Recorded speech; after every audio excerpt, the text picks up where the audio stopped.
नमस्कार. जल जीवन मिशन योजने विरोधात आज विरोधकांनी जो आंदोलनाचा इशारा दिलेला आहे जिल्हा परिषदेच्या समोर, त्याबाबत आपल्या सगळ्यांना काही फॅक्ट्स, काही वस्तुस्थिती आणि या योजनेबद्दलची माहिती आपल्याला देऊ इच्छिते.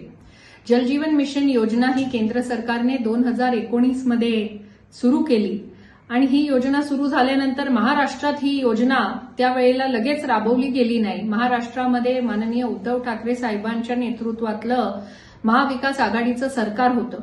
मी खासदार असताना केंद्रात संसदेमध्ये ही योजना आमच्या महाराष्ट्रामध्ये सुद्धा लागू करा अशी मागणी संसदेमध्ये मी केली आणि केंद्र सरकारने लगेचच महाराष्ट्राच्या मुख्यमंत्र्यांना संपर्क करून ही योजना महाराष्ट्रात तात्काळ लागू करा अशा प्रकारचे आदेश हे केंद्राकडनं आले आणि त्यानंतर महाराष्ट्रात सुद्धा या योजनेला सुरुवात झाली. जानेवारी 2021 मध्ये या योजनेचा आराखडा बनवायला नंदुरबार जिल्हा परिषदेने सुरुवात केली आणि नोव्हेंबर 2021 पर्यंत हे आराखडे पूर्ण झाले. त्यावेळी नंदुरबार जिल्ह्याचे पालकमंत्री हे अॅडव्होकेट के.सी. पाडवी होते आणि नंदुरबार जिल्हा परिषदेच्या अध्यक्षा या सीमा वळवी आणि उपाध्यक्ष राम रघुवंशी हे होते. काँग्रेसचं सरकार, काँग्रेसचे पालकमंत्री, काँग्रेसची जिल्हा परिषद आणि त्यासोबत त्यावेळेचे शिवसेना म्हणजेच उद्धव बाळासाहेब ठाकरे यांचे सदस्य हे सत्तेमध्ये सामील होते. या वेळेला जेव्हा ही योजना नंदुरबार जिल्ह्यामध्ये आराखडा बनवायला सुरू झाली आणि जे काही नियम आणि निकष केंद्र सरकारने ठरवून दिले होते त्या कुठल्याही निकषांचं पालन न करता फक्त टेबलवर बसून आराखडे तयार करण्यात आले. वस्तुस्थिती अशी आहे की नियमाप्रमाणे यांनी जे आराखडा तयार करणारे जे ठेकेदार होते त्यांनी प्रत्येक गावामध्ये जाऊन गावाचा डिटेल आराखडा तयार करणं गरजेचं होतं. ते आराखडा तयार झाल्यानंतर गावामध्ये ग्रामसभा घेऊन ग्रामस्थांना या योजनेबद्दलची माहिती देणं अपेक्षित होतं आणि ही योजना ग्रामसभेचा ठराव घेऊनच फायनल करणं हे अपेक्षित होतं. त्यावेळी जेव्हा ही योजना लागू झाली, महाराष्ट्राचे आदिवासी खात्याचे मंत्री हे अॅडव्होकेट के.सी. पाडवी होते. या योजनेचा अर्धा निधी केंद्र सरकार देतं, अर्धा निधी राज्य सरकार देतं आणि आदिवासी भागांमध्ये आदिवासी विकास विभाग हा 50% शेअर या ठिकाणी देत असतं. त्या काळामध्ये अॅडव्होकेट के.सी. पाडवी यांनी जल जीवन मिशन योजनेबाबत एक साधी मीटिंग सुद्धा त्या कार्यकाळात त्यांनी घेतली नाही. हे आराखडे ज्या वेळेला तयार होऊन मंजुरीस आले ते मंजुरीला आल्यानंतर जिल्हा परिषदेची अध्यक्ष सीमा वळवी, उपाध्यक्ष राम रघुवंशी आणि त्यांच्या बॉडीने हे आराखडे व्यवस्थित तपासून घेणं गरजेचं होतं. कारण या आराखड्यांमध्ये फक्त पाईप टाकणं किंवा टाकी बांधणं एवढंच कॉम्पोनंट सामील नव्हते, तर याच्यामध्ये ज्या डीपी इलेक्ट्रिकच्या या पाणी पुरवठा योजनेसाठी आवश्यक होत्या त्याचा सुद्धा या आराखड्यामध्ये समावेश होणं गरजेचं होतं. ज्या वेळेला ही पाईपलाईन गावामध्ये टाकली जाईल आणि कॉन्क्रीटचे रस्ते तुटतील किंवा गावात त्या ठिकाणी खोदकाम होईल आणि रस्ते खराब होतील तर ते रस्ते देखील नवीन बनवून घेण्यासाठीचा कॉम्पोनंट या आराखड्यामध्ये समावेश झाला पाहिजे होता. परंतु या कुठल्याही बाबी यांनी यांच्या काळात तयार झालेल्या या आराखड्यांमध्ये यांनी समाविष्ट केल्या नाही. आणि मला या ठिकाणी आपल्याला सांगायचं आहे की सीमा वळवी यांच्या काळामध्ये तयार करण्यात आलेल्या आराखडे हे एकूण 3,995 एवढ्या योजनेचे होते.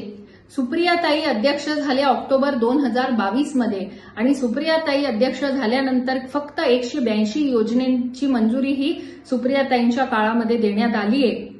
पण 3,992 एवढे 3,295 इतक्या योजना या सीमा वळवी यांच्या काळामध्ये देण्यात आल्या. ज्या लोकांनी हे सर्व चुकीचे आराखडे तयार केले म्हणजेच काँग्रेस पक्ष आणि आजचा शिंदे गटाचे सदस्य, हे लोक तेव्हा सत्तेत असताना काँग्रेस पक्ष आणि आजचा शिंदे गटाचे सदस्य हे लोक तेव्हा सत्तेत असताना त्यांनी हा सगळा घोळ त्यांनी केला. नियमबाह्य आराखडे तयार केले. या योजनेला फ्लॉप करण्याच्या दृष्टीनं या लोकांनी काम केलं आणि अॅडव्होकेट के.सी. पाडवी यांनी कुठल्याही प्रकारचा इंटरेस्ट या योजनेमध्ये त्या टाइमला दाखवला नाही. मी वारंवार मागणी करत होती की गावात आपण ग्रामसभा घ्या, पालकमंत्र्यांना सांगितलं तुम्ही मीटिंग्स घ्या, पण त्यांनी कुठलीही मीटिंग घेतली नाही. एक साधी मीटिंग केसी पाडवी पालकमंत्री असताना, महाराष्ट्र राज्याचे आदिवासी विकास मंत्री असताना, नॉट अ सिंगल मीटिंग, एकही मीटिंग त्यांनी घेतली नाही. आणि आज तेच लोक हे जल जीवन मिशन योजनेबाबत तक्रारी करत आहे. खरं तर या योजनेला फेल करण्याच्या दृष्टीने ही बॉडी काम करत होती आणि आज याच चोरांच्या उलट्या बोंबा या ठिकाणी सुरू आहे.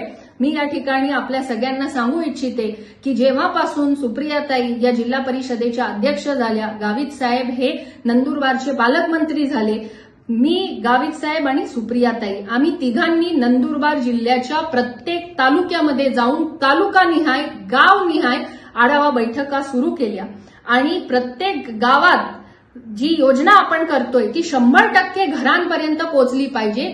यासाठीचा आराखडा हा व्यवस्थित तयार झाला पाहिजे. यासाठी प्रत्येक सरपंच, ग्रामसेवक यांच्याशी चर्चा करून ज्या ज्या उणीवा यांच्या काळामध्ये झालेल्या होत्या त्या भरून काढण्याच्या दृष्टीनं वाढीव आराखडे हे तयार केले आणि त्याला मंजुरी आपण राज्य सरकारकडून घेतलेली आहे. त्यामुळे खऱ्या अर्थानं पाण्याची योजना ही व्यवस्थित प्रत्येक घरापर्यंत, प्रत्येक व्यक्तीपर्यंत पोहोचण्यासाठी आम्ही प्रयत्न केले.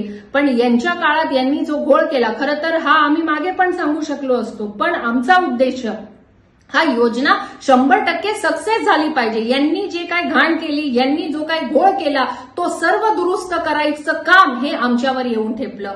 जर सीमा वळवींनी, अॅडव्होकेट राम रघुवंशी यांनी यांच्याकडे असलेली जिल्हा परिषद व्यवस्थित चालवली असती, जल जीवन मिशन योजनेचं व्यवस्थित आराखडे तयार करून घेतले असते, यांनी DSR सुद्धा 2019चा जुना घेतला, त्यामध्ये या योजना या पूर्ण होणं अशक्य होतं. अनेक ठेकेदारांनी काम अर्धे अपुरे सोडून पळून गेले, काही ठेकेदारांनी तर कामच चालू केले नाही. आज 94 योजना या आम्ही सुरू न झाल्यामुळे त्यांचे आम्ही टेंडर हे कॅन्सल करून नवीन निविदा प्रक्रिया त्यांची काढली. यांनी जे काही कॉम्पोनंट या योजनेमध्ये घेतले नव्हते, जसं डीपी, आता काही ठिकाणी योजना पूर्ण झाली पण तिथे डीपीच नाही, गावाकडे एवढा पैसा नाही डीपी बसवायला, भरायला. आणि जर योजनेमध्ये ही तरतूद होती तर यांनी ती तरतूद का केली नाही? यांनी फक्त या योजनेला फेलियर करायचं काम केलं, पण या योजनेला यशस्वी करण्याचं काम हे आम्ही या ठिकाणी करत आहोत. आम्ही बऱ्याच अंशी ज्या यांनी केलेल्या चुका होत्या त्या दुरुस्त करून योजना या पूर्णत्वास नेल्या आहे. काही ठिकाणी अजून आम्ही वाढीव आराखडे तयार करून हे आम्ही पाठवलेले आहे. वास्तविक धडगाव, अक्कलकुवा हा अतिदुर्गम भाग आहे. केसी पाडवी 35 वर्षापासून या भागाचे आमदार आहे आणि त्यांनी त्यांच्या भागात 35 योजना सुद्धा 35 वर्षात केल्या नाही. आज तिथे 100% योजना गाव पाड्यात करायचं काम हे आम्ही करत आहोत. आणि जे आज आमच्यावर आरोप करताय त्या लोकांना या ठिकाणी मी सांगू इच्छिते की ते जेव्हा आज खासदार गोवाल पाडवी जेव्हा प्रेस घेतात त्यांच्या स्टेजवर जल जीवन मिशनचे ठेकेदार बसलेला असतो, ज्याने स्वतः कामं घेऊन कामं अपुरे सोडलेले आहे. आज मोठमोठ्या योजना जल जीवन मिशनच्या या महाराष्ट्र जीवन प्राधिकरणाअंतर्गत केल्या जातात. त्याचं शनिमंडळ आहे, सारंगखेडा आहे, अशी मोठमोठे गावं आज नंदुरबार विधानसभा मतदारसंघातले. तिथे ड्रीम कन्स्ट्रक्शन नावाची एजन्सी काम करते. ही ड्रीम कन्स्ट्रक्शन किरण तडवी यांची आहे आणि हेच किरण तडवी आज काँग्रेसच्या पत्रकार परिषदेमध्ये खासदाराच्या शेजारी खुर्चीला खुर्ची लावून बसतात. अशा बोगस लोकांसोबत हे लोक प्रेस घेतात आणि आमच्यावर आरोप करतात. ज्या लोकांनी जलजीवन मिशन योजना फेल करायचा जसं त्यांनी ठेकाच घेतलेला आहे, त्यांनी काम घेऊन अपुरं काम सोडलंय. त्याच्यामुळे या काँग्रेसच्या आणि त्यांच्या सोबतचे मित्रपक्ष यांचा हा चोरांच्या उलटा बोंबा सुरू झालेले आहे.